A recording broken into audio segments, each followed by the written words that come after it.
Thank you very much for the invitation, and thank you very much for attending this conference on future of education. I've chosen a topic which is a little bit off the program, and I called it the creativity response.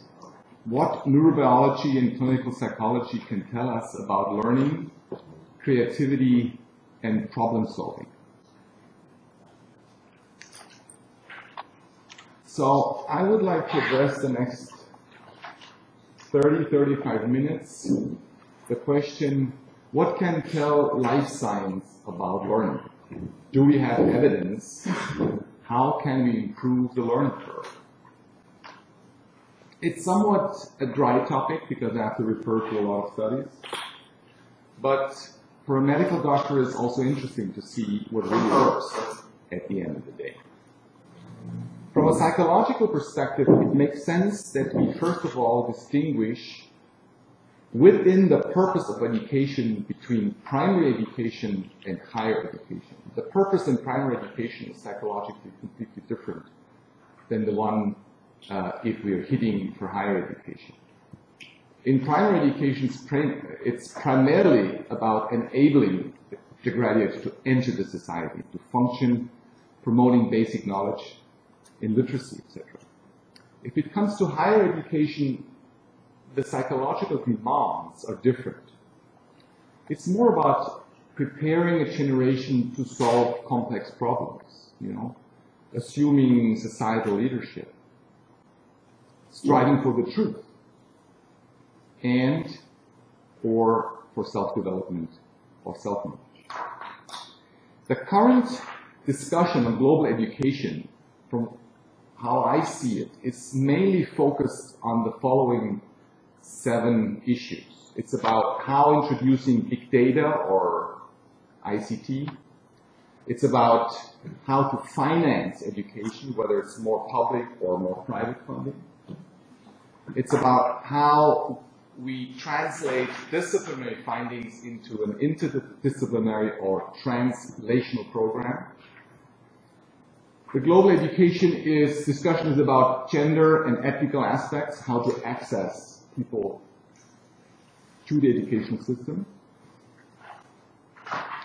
It's focusing on the demands of the economy versus general education. And it's about reconciling the opposites of teaching and research, excellence and equity. I'm not talking on these 7 issues because I'm not an expert in it. We've been partly addressing it during the last 3 days.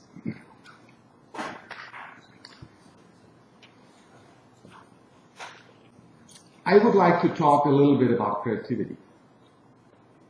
I would like to talk about creativity in the sense that it's something new. It's something that's actually happening in each of us. It's about how to integrate opposites in each of us. And I think from a medical and clinical perspective, there are several components necessary in each of us to unleash creativity, performance, and learning to its best. My thesis I would like to discuss with you is that most educational programs on a global level, you're all partly running, do not tap into the full creative potential of our mind and of our brain, and therefore often lead to suboptimal outcomes. And my thesis is, if the findings in clinical psychology, in neurobiology, in social psychology, let's call them in life science, would have been considered, we would end up setting up different programs. And we would end up having different results, regardless whether you study archaeology or arithmetics, whether you study Taoism or technology, whether you're studying physics or psychology. We've been starting yesterday already discussing about learning. Let's have a first look, empirical look on it. If you take 800 meta-analysis out of 50,000 single studies with over 80 million students done empirically, this is what John Hady did, 2009, 2012, etc. Trying to answer the question, what works? Meaning, what improves the learning curve or the outcome in a student? Okay? And you measure that. And you measure that basically with a statistical measure called effect size. An effect size is measured by a number which is 0.1 and indicates the difference between an intervention with regard to standard procedure. So an effect size of 1.0 means the intervention is one standard deviation stronger than standard intervention. An effect size which is negative basically says, yo, we better not do this. Doesn't help. An effect size between 0 and 0.2 is, well, it's like normal development, and something above 0.2 to 0.4 is good, and everything above 0.4 you should consider because it implies an intentional change in the education program. If you look at it from that empirical statistical perspective, there are things who don't work. You can question, you can challenge, they just don't work. They're neutral or they are little help.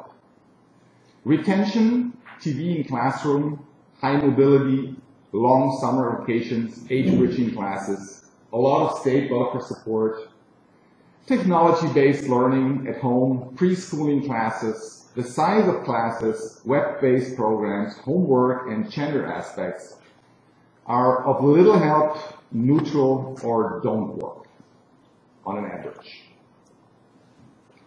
What makes a difference? Just consider, it's about the question, what works in making a difference in learning, performance, creativity. Peer tutoring makes a huge difference. Feedback and mistakes from the teacher to the student, from the student to the teacher. So-called metacognitive training, teacher training, cyclical repeating drill with pauses. The relation between the student and the teacher. Cooperative peer learning, acceleration makes a difference. So, what's the point here? The point is that personal and interpersonal variables in this huge historical eminent study oversteer institutional variables by factor 2. What you see here on the left side are effect sizes which are above 0.4 and are basically personal or interpersonal. So acceleration has an effect size of 0.88, Piagetian program of 129, self-report grades of 144. This is what we want. Okay, generally speaking, getting back to that. On the other graph, you see the ratio between the major variables and their impact. It's not about the school. It's not about a classroom. It's not about the infrastructure of the classroom. Forget about it. It's not so much about the situation of home, learning at home. It's not about the principle of the principles. It's less about the peers. It's basically about what's happening in the teacher, in the teacher's brain and his teaching, and what's happening in the students. They make 2/3 of the game.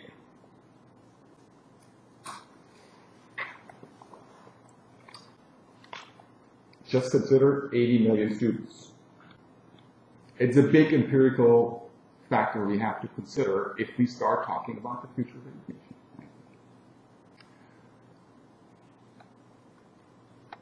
If this is true, let's say, if this is true, that personal and interpersonal factors oversteer institutional ones in educational outcome, we have to look closer what clinical psychology, what medicine, what social psychology tell us about the brain. Because this is where the need is.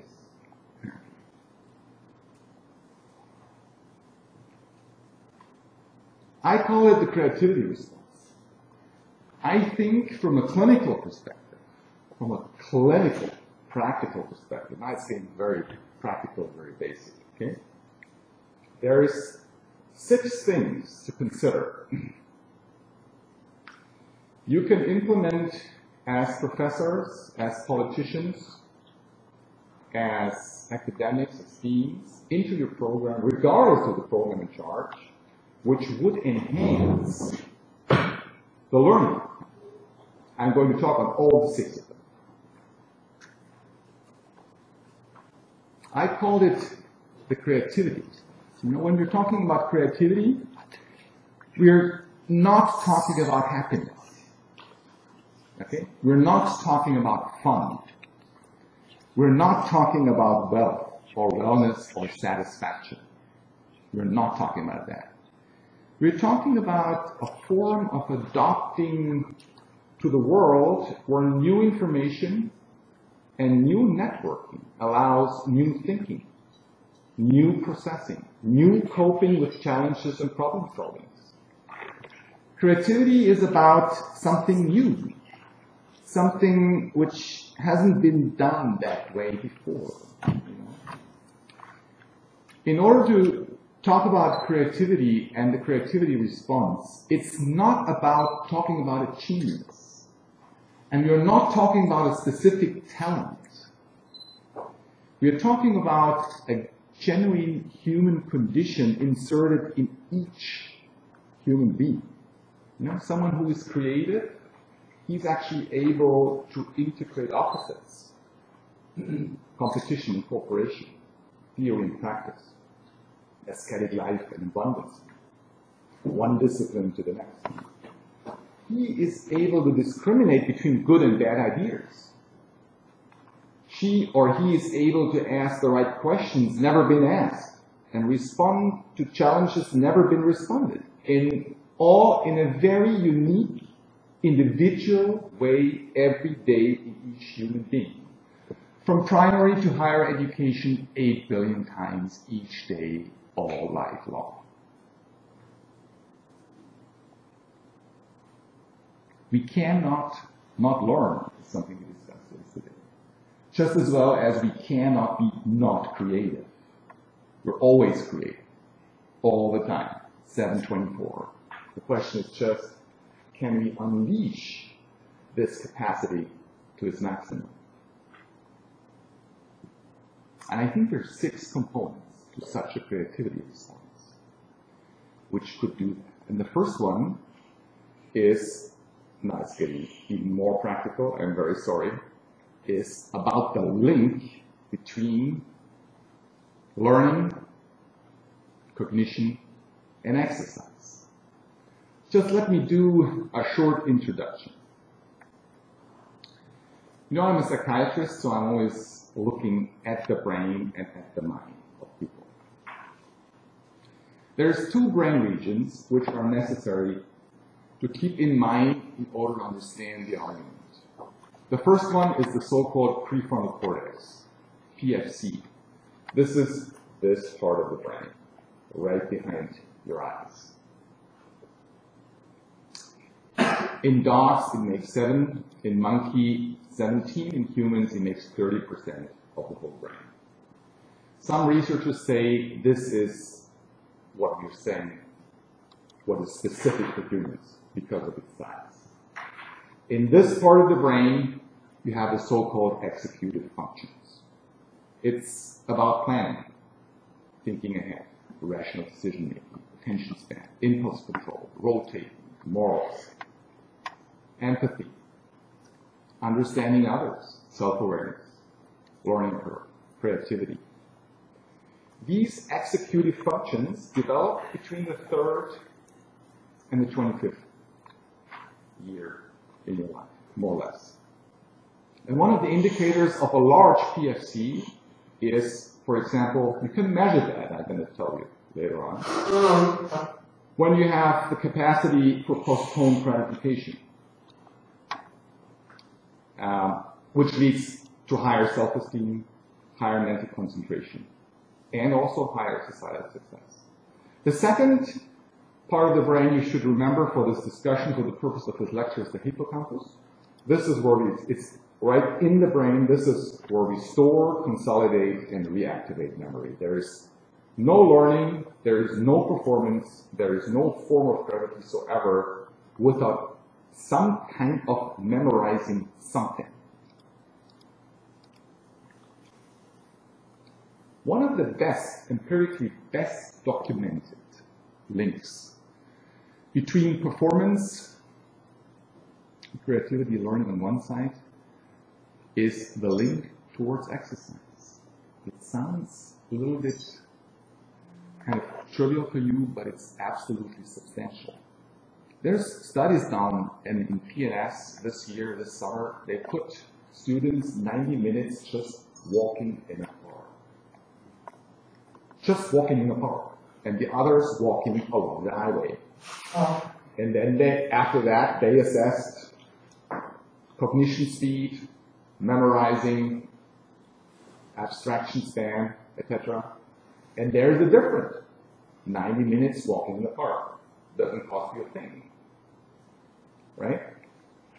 There's a lot of population-based surveys that demonstrate that exercise, stress relief, has a positive impact on sleep, depression, cognitive function. You know, this link between exercise, executive function, memory, mood, and cognitive enhancement is very strong. It's all running to prefrontal cortex, hippocampus, and the neurogenesis, meaning the generation of neurons in the brain. If you simply walk, you increase your blood flow by 13%. If you go for a run, you increase your blood flow by 25%. You know? We have interesting studies, clinical and with healthy subjects, showing that if you, for students, have a 4-minute in-class, high-intensive exercise interval, 4 minutes a day, and you do that for a month, and you leave everything else the same, okay, you definitely have a positive, significant impact on attention span, mathematics skills, and overall performance. And this is dose depending. The more the better. Instead of 4 minutes, you make 10 minutes, you make 20 minutes. And the more complex, and getting back to that, especially in sensor motor exercise, the better. You can measure that. You can do that for free in your classroom with your students. From 6 years to 60 years. It doesn't matter how old they are. This link is very strong, this neurobiological link. From a clinical perspective, we look at populations which have mental impairments or which have physical impairments. We look at this link through the so-called cognitive reserve. What you see on one axis is the level of performance, also measured through the gray matter, through neurogenesis and neuroplasticity, and on the other, on the horizontal axis, you see the age. You know, I told you about the hippocampus. The hippocampus is where memory is happening. We generate about 700 neurons in the hippocampus a day, each of us. But throughout lifespan, you're losing 1% of the hippocampus every year. But the point is, you can reverse that, in part. And one way to do it, make exercise. If you start early in your life, with 15 to 20 years of age, exercising regularly, you can measure this impact 6 decades later in the brain on your performance level. If you're prone, or you have patients prone for depression, and you can have them do 2 to 3 times exercise, running a week, it has the same effect size than taking a drug with no side effects. The question for a psychiatrist here is not whether you do a treadmill thing or you make weightlifting. The question for us is, what kind of exercise is best to improve performance and creativity? Is it aerobic? Is it resistant? Is it coordinative? Is it cognitive-based exercise? This is the question we're interested in the clinical setting. And there is preliminary data that the more complex the sensomotor exercise is, linked with cognitive, mental, mindful aspects, the better. And do you think what kind of exercises these are? This is what we know from the East. It's about yoga, Tai Chi, or Qigong. This is where the sensomotor and the cognitive mindful aspect is linked together. And this leads me to the second aspect.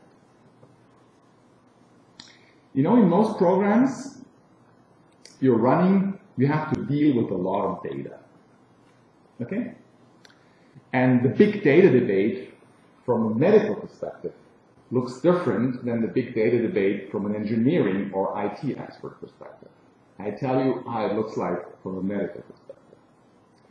The big data debate goes basically back to Laplace. Pierre Simon Laplace. He asked himself in the 17th century the question, do we get a better picture of the world, of nature, of human beings through a figure, through data? This was the Laplace question. And this is the big data question of the 21st century. Does big data offer us to improve knowledge, skills, and competencies to better understand ourselves, to better understand nature, and to better understand society? Okay. From a medical perspective, I would say not necessarily. It depends. And it depends on four things. And the first thing is we have to differentiate between the so-called sensory overload and the filter failure. The sensory overload, I told you that the PFC here, right there, basically is responsible for discriminating, differentiating, and evaluating between relevant, irrelevant, important, or not important. A sensory overload describes a situation where the mind or the brain of a human being is overflooded with information.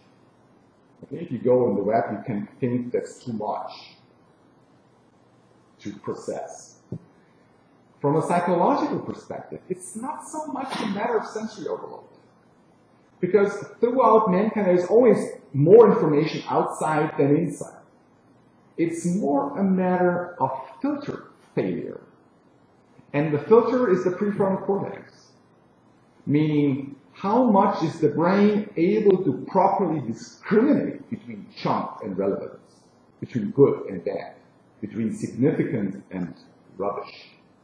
This is the important question. And this important question is answered right there. So the question is, how to improve the PFC? This is the question for the medical doctor. What are you doing in order to cope with information overload? One way to do it, and there is really good, robust empirical data, is implementing some kind of mindful-based practices in your daily program routine. We have very good data, population-based data, clinical samples, and healthy data showing that mind-body medicine, mindful-based programs, which are different to psychotherapy, and they're different to just closing your eyes and relaxing. They're different to relaxing, okay? They have huge impact on your brain. It's basically Herbert Benson, Harvard, and John Kabat-Zinn in the 70s and 80s starting these programs and now being basically standardized all over the world for healthy subjects, for corporates, and for clinical populations. We have outstanding programs for pain relief, for depression, for anxiety, for OCD, for dementia, etc., to improve performance. You know, you can measure this in the brain. If you take, in a meta-analysis, 300 meditators, okay? A meditator is someone who is meditating, who is within a mindful-based practice whatsoever. And you put them, these 300 meditators, out 21 imaging studies and correlate them. There's always 6 brain regions being active. And the point is that after 5 to 6 weeks, you can already see a change in the gray matter. After 6 weeks. If you take so-called long-term meditators, this is the hardcore group, okay? You've got to meditate over 10,000 by definition for the scientific community. You've got to meditate or do something in this field over 10,000 hours during your lifetime. Everything above 10,000 hours gets you into the so-called long-term meditator. Okay, you're not a novice anymore, you're long-term. You can see that your hippocampus, which is normally age-relatedly decreasing, this process is reversed. The more you meditate, the larger the hippocampus, whether you like it or not. The interesting question here, again, for a clinician is not what kind of program you're going for. Whether it's Kabat-Zinn, mind-body medicine, it's Benson, whether it's Qigong, whether it's Zen, or it's Tai Chi, or anything else. There's so many out there. The more important question for us clinically is, what is the common denominator of all of them? Empirically, an empirical cluster analysis found out that there are 7 aspects. The first thing is you have to choose a practice where you do not react to any kind of internal stimuli. Okay? You're purely in a witness position where you observe what's happening in your brain, your emotions, and your physiology, and your cognitive processing. What you see after a couple of weeks and months is that your consciousness is enlarging. You can ex post verbalize this experience, but you definitely stay non-judgmental. And what you're doing over weeks and months and years, you start detaching, you start disidentifying yourself from your emotions, from your cognitions, from your physiology. And you do that again and again and again and again. And you don't need a psychotherapist. Okay? You need someone to show you how to do it, but you don't do psychotherapy. So, there's nothing wrong with big data, getting back to the second thing. It's more about a filter. How can you increase your filter capacity in the brain? You basically do that through some form of mindfulness-based practice. Okay? And mindfulness is not a technique to fall asleep or to be relaxed. It's something else. However, and now coming to the third one, rest and sleep is as important for performance and creativity as anything else. You know, adults normally require 7 to 9 hours of sleep. 2/3 of British men have less than 6 hours sleep, which is by definition clinically an insomnia. Probably the same for any other man on the continent. I was about to say that explains it. Yeah. You need sleep for homeostasis, for memory consolidation, for mental and physical performance. There was a study done by the American Society of Psychologists who found out the cheapest way to make the whole American population happier, safer, and healthier, just sleep 1 hour more a day. Like the Mediterranean student. Yeah? So take a power nap. Experimentally, if you take a power nap, especially in Asia, it's better established. 45 minutes to 60 minutes, all the Mediterranean countries, after lunch. Experimentally, you can increase your memory consolidation by factor 4 to 5. Okay? We're talking about creativity response. Okay? We're talking about something which doesn't cost a thing. You can implement that in any program. Run a mathematics course, run an MBA, but make sure that your students sleep enough. Because if they don't sleep, okay, if they kind of party through the night, okay, you have a mental state which is equivalent to 0.8 promils of alcohol. How can you perform if you don't have a good sleeping hygiene? No way. Any memory consolidation is linked over the hippocampus through good sleep. Children actually can consolidate memory best just before they go to bed. So this is why we parents start reading a book before they go to bed. And this is what they can consolidate in the hippocampus best. There are studies done on medical students where they found out that the quality of sleep is the best predictor of the final grade exam. Okay?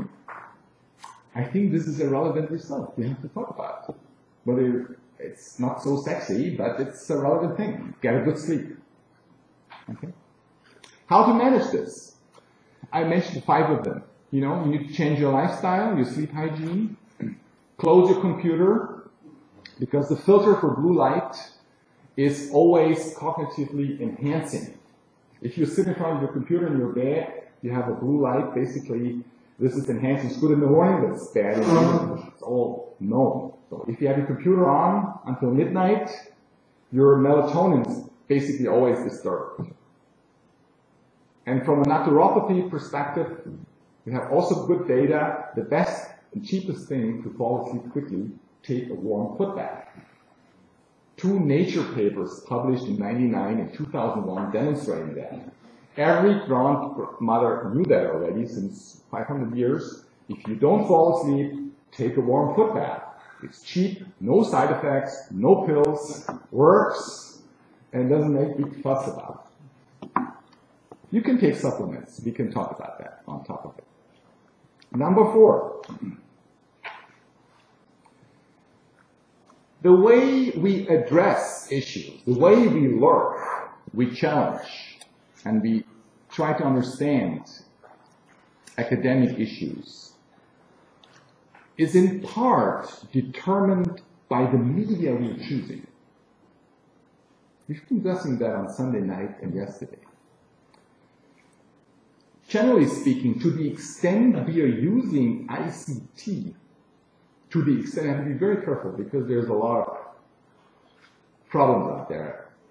To the extent we are using ICT, which means 6-8 hours or more a day, in order to process learning to a student or to learn yourself, to that extent, it's negatively correlated with the development of the executive function in the PFC. It's negatively correlated with lifestyle, and it's positively correlated with dissatisfaction, drug, and alcohol misuse. That's data. I mentioned already yesterday that the average smartphone user, we are all here in the room, smartphone users, actually except me, because I don't have one, but an average. You look on that smartphone on average globally 150 times a day, plus answering. Okay? You produce mentally a situation which is called multitasking. Multitasking is neurobiologically an illusion. You always think that you are better and higher performing, that you're doing 2 things. You don't do 2 things. I'm very sorry. Neurologically and neurobiologically, you're actually lower performing.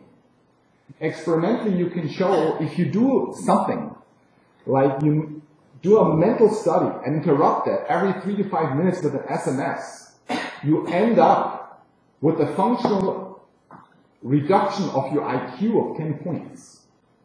You lose performance. If you have students writing the exam being interrupted voluntarily by SMS or writing an email, you reduce the performance by 50%.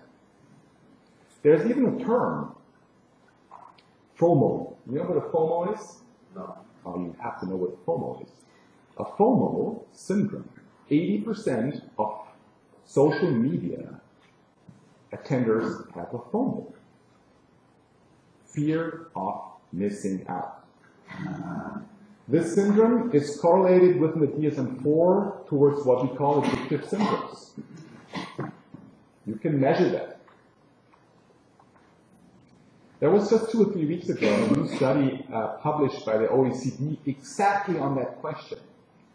I quote, frequent use of computers within the PISA study is more likely to be associated with lower results. The results show, I quote, no appreciable improvement in reading, mathematics, science in countries that have invested heavily in information technology. The opposite is true too. The opposite. And the opposite is not about multitasking, doing 10 things at the same time, because this is distracting your brain. This is running down your performance. The opposite is cross-modal learning. It's about visual perceptual, visual tactile, visual auditory. Okay? You increase the neuroplasticity of the brain through 2 mechanisms. The first, you stimulate the right and the left brain. And the second is you use multi-sensory channels to process something. Reading, auditory, kinesthetic, tactile, gustatory, olfactory, whatsoever. This is what makes the difference. So the medium here, ICT, is not the message, but the medium through which we try to process message heavily determines the outcome. We're talking about creativity response. Okay? So far, we haven't touched yet $1. Okay? It's all for free. It's all for free. I need another 5 minutes. Yeah. I need another 5 minutes. The question is, what is the link between social support and performance? I've got to rush. Very good data, but huge and indirect. First of all, social support reduces psychological distress. If you live in an adverse neighborhood, you can measure 2,900 Dutch subjects, healthy subjects, you reduce your lifespan by almost 10 years. The opposite is true. If you have a friend within a mile, you're more happy just having a friend within a mile. The important thing for us as clinicians is how to implement this form of social support and social competence as early as possible in life.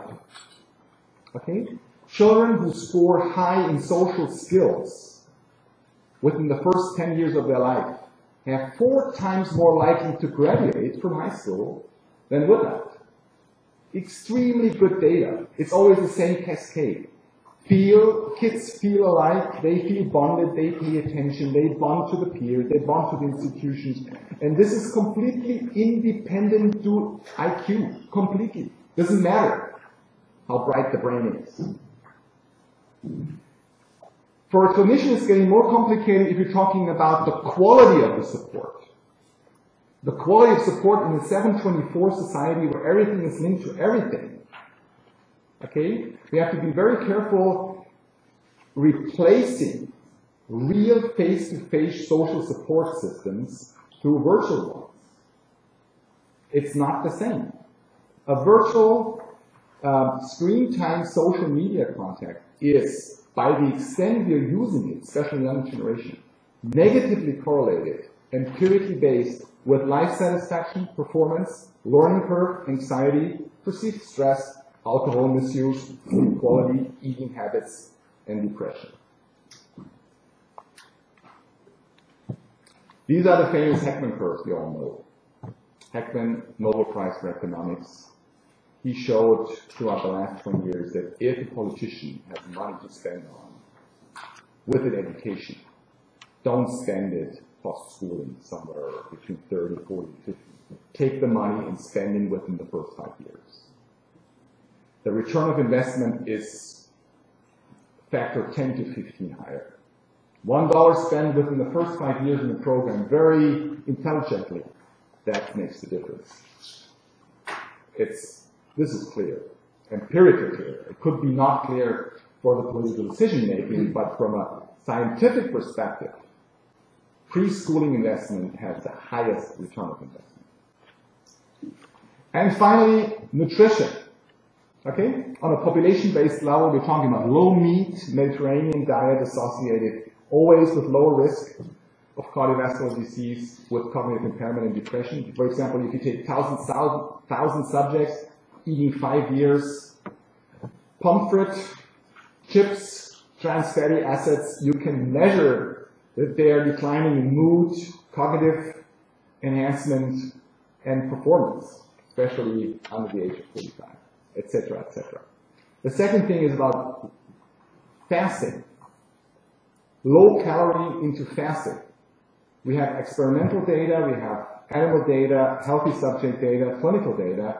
If you have a fasting episode in your life, this is increasing your memory, this is increasing your performance, this is increasing your creativity, and this is increasing your lifespan.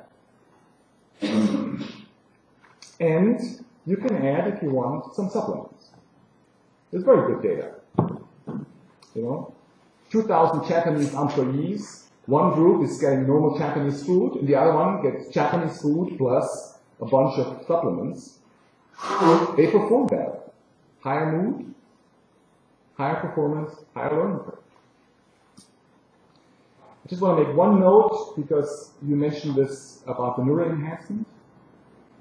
20% of the students globally are using drug neuroenhancers, thinking that this would boost their learning curve.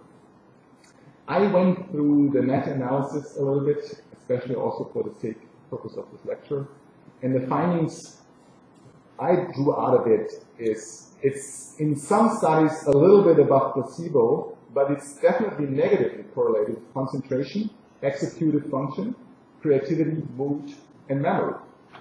Most of the students take these drugs as a compensation for fatigue and insomnia to just increase unspecific arousal and awareness, but not to really get into the creativity.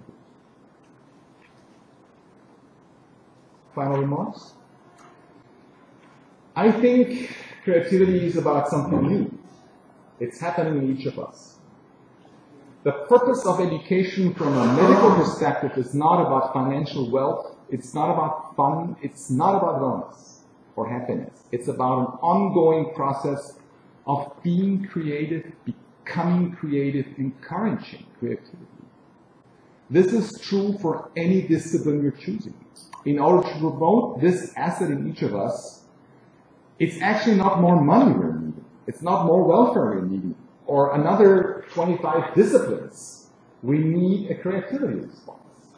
Make it very easy, very practical. We need silence and mindfulness, sleep and rest, multi-sensory learning, have a friend, good food, and enough exercise. All this will boost creativity in each of us. If learning is changes of behaviors through experience, Bandura said in 1986, and if education is the most sophisticated technology evolved by humans, as Gary Jacobs defined it, we need a lot of creativity built in to make that happen. Thank you very much.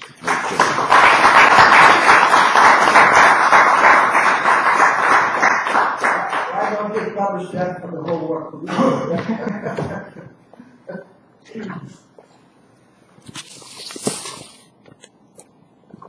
Well, thank you so much for this analysis, where we can both find all your emotional passions, because behind the data there is a man, and very regularly I could feel the passions, and so happy. I also wanted to make a few comments. Well, most of what you said, I'm completely or 100% through experience and through studies behind you, so there won't be anything new or any additional comment that is not within your flow. I'm just questioning, are we not going back to basics? Have a dog, walk in nature, the good old grandma's teachings.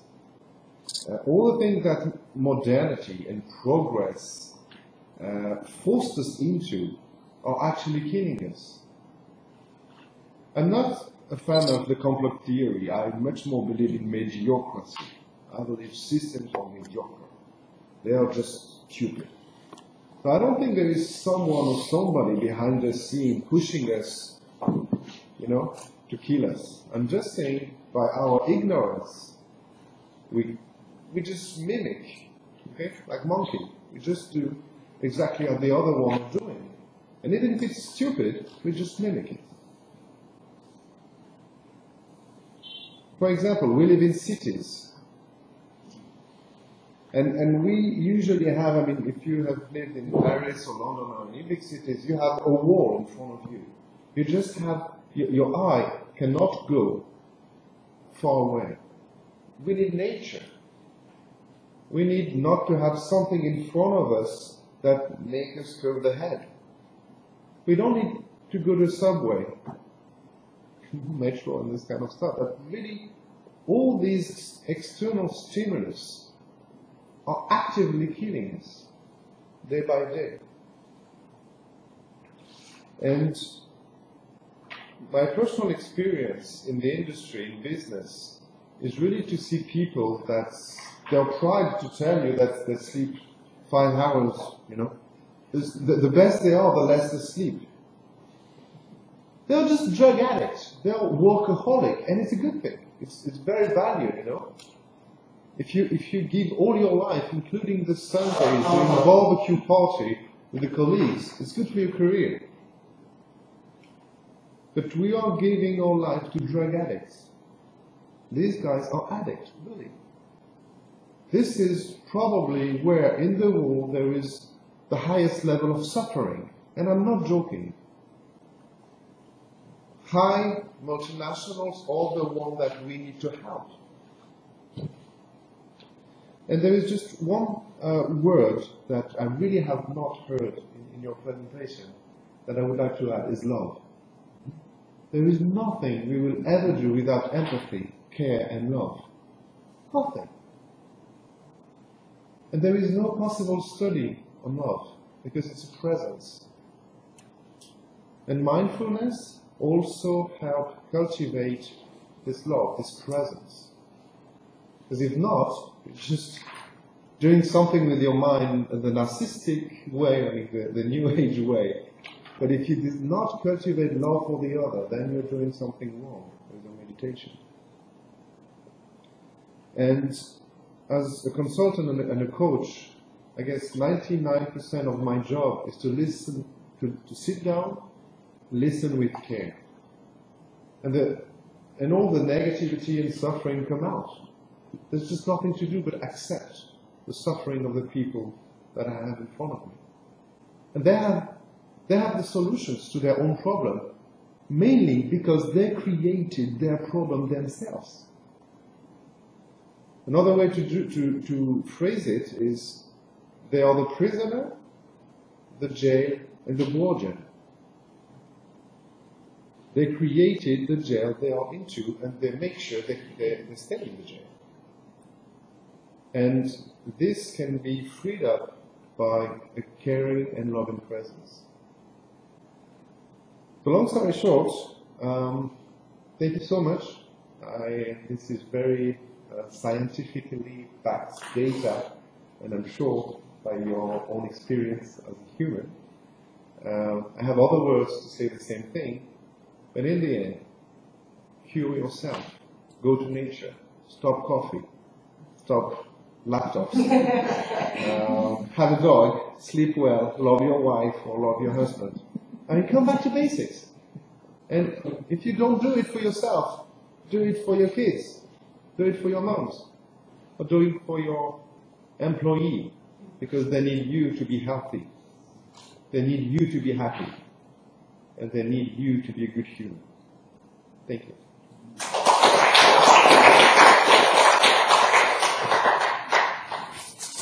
I would also like to thank the speaker. as it was mentioned, creativity is an ability to produce something that is novel or something that is very original. But it is also the mean of the economic mean, the mean of economic development. And the recent report on the creative economy that was published by the Otis company in 2014 stated that 6 out of 10 jobs in California belong to the creative jobs. And that out of $2.2 trillion US GDP, 8% belongs to the creative jobs. So they're created by the creative industry. And that's also, in that report it stated that over 600,000 jobs were directly devoted to the creative jobs. These were the artists, painters, communication workers, media workers, or movie workers. That said that creativity is a powerful economical driver that develops both regional aspect and also the development factor for the world development. And it also this report focuses on the well-being of the society, the citizens, and the community. It says that the more creative possibilities are, the more creative the community is, the better it performs in the economy. And the better results it has, the better financial benefit it has. However, the question comes if we go back to the question of education and creativity. So can we learn or can we teach how to be creative? And if we do, with what age should we start? And there are also some psychological researches that I went through. They were done both in 1970s in the US and also in recent years in Russia. This goes to the addiction to like smartphones and other IT or TV technologies. And in 1970s, it was stated that every 2 hours spent before the TV reduces or slow down the development of 6 words in our brain. So that was still in 1970s. Nowadays, the research that was done in St. Petersburg shows that out of 68 students that participated in the experiment, an experiment was about living 8 hours without smartphones and access to the internet. Only 3 of them survived for 8 hours. The other were just went out of the competition because they felt uncomfortable. They showed this that they were really digital addicted. Yeah, exactly what you were talking about. And another research showed that if parents give their kids starting from like the age of 3 or even earlier, they set to different cartoons or smartphones, so the kids are really good at that even in small age, with low ages. They still stop being creative. Their brain, not both parts of their brains are developing the same. They do not have to work out their fantasy because they already have everything on their laptops and computers. So this, from the very different point of view of parents, that because children are busy with something. But the research said that in 15 years we'll have 100,000 of young people that will have depression because they won't be able to create something, to do something. They will be just waiting for some digital device or someone else to show them that this is the perfect picture of the perfect reality. So the question, so I'm coming back to the question, can we as professors, as educators, teach how to be creative, and whether it's not too late for the higher education to teach students how to be creative. That's what I'm talking about.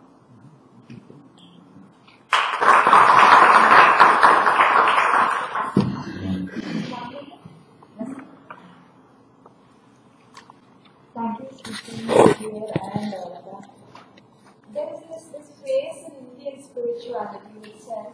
knowing that which all is known. Why I mention this now is, we have so many surveys which tell us in the next 30 years, half the jobs will cease to exist. We don't know what there will be. So when the child enrolls in school today at the age of 5 or 6, by the time he or she graduates, we have no idea how the world will look, what kind of jobs there will be, what professions there will be. And so this question comes up very often. We even had this on the first day in our forum online. How to prepare children for a future which we don't know how it will look. I believe that this creativity and this thinking, especially creatively, is that knowing which we can prepare for the future. You don't have to know what kind of office or what profession there will be 30 years from today. But if we teach the student today, school, college, how to think, no matter which situation he or she finds in, he or she will be able to think creatively, adapt to that, and be effective in that situation. And we talk about thinking out of the box. So I think one important thing in how we do this is first see this box that we are in.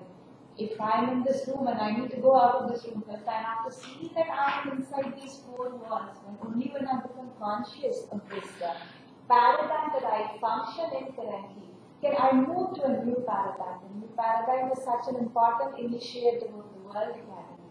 And so I think that in order to move to a new paradigm, first become conscious of the paradigm that we are in, become conscious of the limitations that it has, that it is imposing on us, and then we will be able to move to a new paradigm. Thank you.